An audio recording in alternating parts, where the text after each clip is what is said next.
السلام عليكم ورحمة الله وبركاته. دمانتو وين سلام يا شلون كدتكو عصبتها فضلا سبسكرايب نو صار وحي ريغاغنا حق وصلنا وقريب لايك نو صار maanta waxaan rabaa 3 arrimood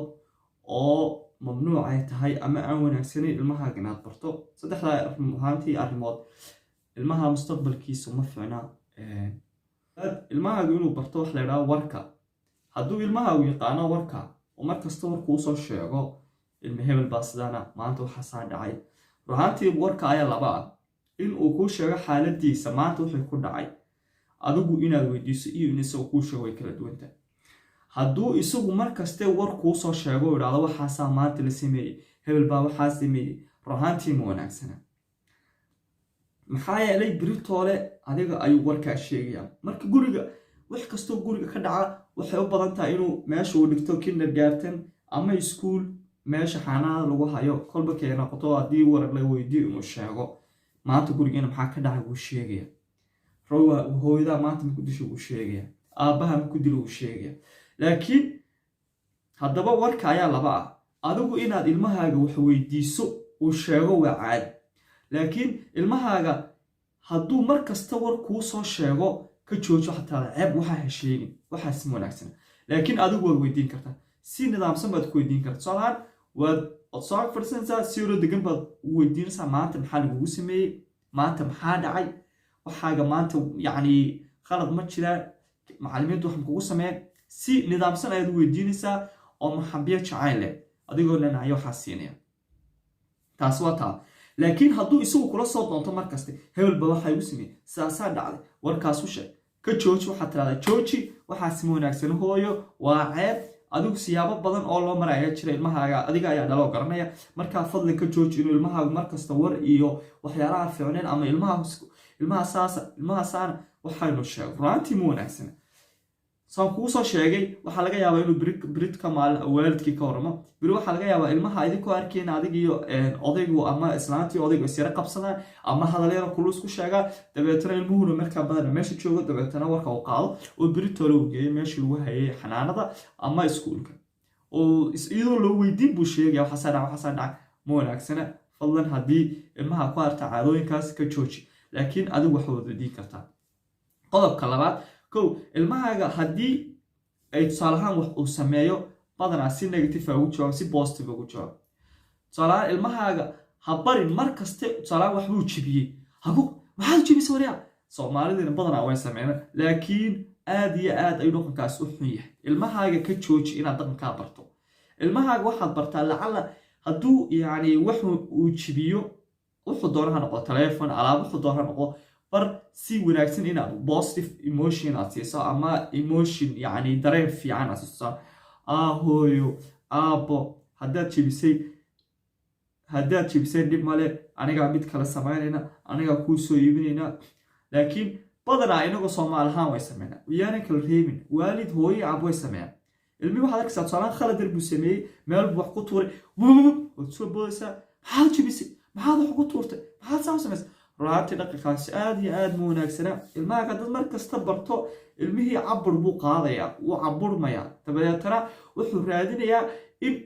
uu dabeetana markuu dibadda u baxo kale hadduu wax sameeyo kale ma fulayo kula noqonaya. salaani ciyaalka kale haday wax ku tuuraan oo isiraado baqo isiraado ama isagu wax ka tuuro kale bilay kuu qeyliyaan bilay saasoo kale ku dhacda. maxaa yeelay ilmaha maskaxdiisu aad bay u yar tahay way koob sameynaysaa dabadeetana waxyaalaha badan environmentiga badan ee ku dhaca runtii dareenka ama emotionskiisu uu bedemaya. markaas aan kuu soo sheegay hadduu ilmahaagu si khaldan wax u jibiyo ama si khaldan wax u tuuro ama mid kale wax ku dhufto runtii waxaad siisaa yacni dareen naxariis la samee u yeer fariisi u sheeg waxaan ma wanaagsan ha jibinin waxaas ma wanaagsan ha tuurin. iskuulka markaad tagtaa ama xanaanada waxba ha tuurtuurin. يعني waxaan waa wax jira maxaa yeelay waalid badan ayaa jira oo ilmahooda ay isfahan la'aan ka jirto dhexdooda. maxaa yeelay ilmihiibu markasta dareen khaldan siinaya ilmihiibu markasta wuxuu sameynayaa hadduu wax jibiyo ama wax tuuro si naxariis looguma jawaabayo. badanaa dadka cadaankii haddaad aragti haddii kaleba ilmahooda badanaa waxay siiyaan waqti haddii yacni hadduu wax cabashaa jiraan si ay cabashada u keergareeyaan ama ay u daboolaan waqti bay siin wala fadhiisanayaan. aduu waxyaalo jecel la siinayaa dabadeetana waxaa la odhanayaa okay maxaa dhacay maanta saasaa jirta okay sidaad ku xalin kartaa markaa okay maanta waxbaad jibisaa moogtahay jibniinku ama wax jibiso ma wanaagsana okay adigu ilmaha waqti si una sheeg waxyaalahan uu sameynaya inay khalad yihiin automaticna khalad yihiin laakiin adoo ku qaylin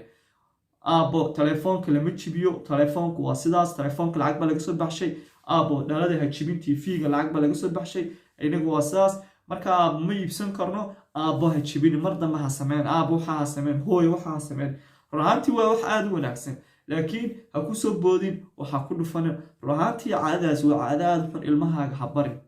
qodobkaas waa qodobka labaad qodobka saddexaad aan kuu sheegay ilmahaaga inaanad barin ilmahaaga yani tusaale ahaan dhaqamo xun waxaa jira ilmaha mar kasta wax lasii u qaato ilmahaaga ka jooji dhaqankaas hadduu leeyahay ilmahaaga bar wax lala kalsoonida ilmahaaga haddii aad aragto in dhowr jeer wax qof ka qaadanaya ama dhaqankaas ka jooji ma fiicna maxaa yeelay ilmuhu hadduu mar kasta wax qaato wax sidaa loogu dhiibo uu qaato waxaa la odhanayaa dadkaas waxay aaminayaan in faamilku ay problem xagga dhaqaalaha ama family dan yar ay jirto ama waxyaalahaas ay aaminayaan mana wanaagsana tusaalahaan qof dawarsanayo oo kale ayaa lagaa soo qaadaya runtii mana wanaagsan ilmaha waxaad bartaa haddii tusaalahaan qof ku dhahdo hoo diid ku dheh hooyo aabo haddii qof ku dhahdo waxoo diid ma wanaagsana haddii lacala saaxiibka ku dhahdo hoo diid sida markhaati ka wada nahay dadka cadaanka ilmahooda haddii tusaalahaan ilmo yar haddaad warqad istiraado u dhiib hoo ku tiraahdo uu diidaya okay sidee ku dhacday inaga kuweyna waaweyn haddaad wax ku tiraahdo hoo waran ka qaato runtii waa wax aada iyo aad yani waxaa jira dee gaabku runtii dadka cadaanku ma dayno laakiin inaga muslim ahaan soomaali ahaan waxaa nagula baahaya ilmaheen inaan tababarno aan edbino aabo hooyo haddii qofku idhaahdo lacagta hoob kadib haddii qofku idhaahdo hadiyadda hoob kadib ilaa iyo yani wax anigu aan ku ogon lahay mooyaan kow kaa waxaa ku dhex jira kalsoonida aabo isbar keligaasaad waxu qabsan lahayd tusaale ahaan aabo haddii wax kugu adkaadaan isku day adigu inaad xalisa aabo laakiin aabo ha u tegin qof oo ha dhihin ii hagaaji ama ii qabo ama ii sax ama iila hagaaji qodobka saddexaad boyntigu wuxuu noqonayaa baryo ilmahaaga sideedaba ha barin inuu wax baryo ilmahaaga bar siduu isagu naftiisa ugu kalsoonaan lahaa inuu sameyn lahaa naftiisa wax kasta uu isku dayi lahaa ama khalda ama saxo isku day bar ilmahaaga markaste runtii waa qodob aada iyo aada u muhiima anigu badanaa waalidiin badan baan arkay aniga laftirkayga waalid soomaaliyeed baan badanaa mararka qaar ciyaalkayga waxaan arkaa ama ilmahaygu inuu wax saa sameynayo dabadeetana waan ka hor istaagaa aabo waxaa ha sameynin isku day inaad waxaan adigu aad qaban karto runaantii waa muhiim kalsoonida ilmahaaga bara kow inaanu barin taasna yani waxaad tirahdaa taas waa mamnuuc ma wanaagsana weligaa waxba barin saddexdan qodob runaantii waa saddex aada iyo aada muhiim kuga ah haddii aad yani adig ahaan waalid ahaan aad jeceshaha ilmahaaga inuu noloshiisa ay hormarto maxaa yeelay ilmuhu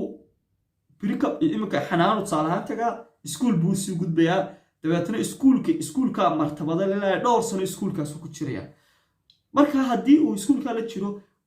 waxaa imaanaysa ciyaalo kala dhaqamaa ciyaalo kala diimaa ciyaalo kala wadna ayaa iskuulka la isugu keenaa oo qof kastaaba dhaqankiisii la imanaya marka adig ahaan soomaali ahaan dhaqankeena isagoo wanaagsan yahay ilmahaaga ha tago dabadeetana ha lagaga daydo laakiin in ilmahaagiio markastoo jibiyaad ku qayliso isagoo cabursano xanaaqsan iskuulkii tago dabadeetana wax halkaa ka geysto runaantii adiga ayay mas-uuliyaddaas qaadeen kow ilmahaagii inuu mar kaste uu wax qaato wax baryo kalsooni darro ku dhacdo laba xisaab yar oo fudud aan ka shaqayn karin oo ilmaha hola hoos carro taasina mas-uuliyaddeeda adiga ayaa qaadeen waalidow aynu foojignaano ilmihiina ilmaashan waa qurbe ilmahana haddii aad adigu hagaajisan qof ku hagaajinaya male dadkan ilmaha badanaa quseeya sida hay-adaha ilmaha quseeyana haddii ilmahaaga dayac yar ay ka arkaan ruhaanti waa boynti adigay kugu raadinay soomaali baa tahay ma haysatid dowlad ama safaarad haddii ilmahaaga iyo adiga kugu soo kala dhex dhacaan kugu doodi karta aad bay u fududahay in kiis ama ay wax kugu qaadaan sabab la-aan runaantii waxaan igula talinayaa soomaaliya dhammaantiin inaad arrinkaas ka digtoonaadataan insha allahu tacaala khayr baan idin rajeynayaa waxaad samaysaa fadlan ilmahaaga xooga saar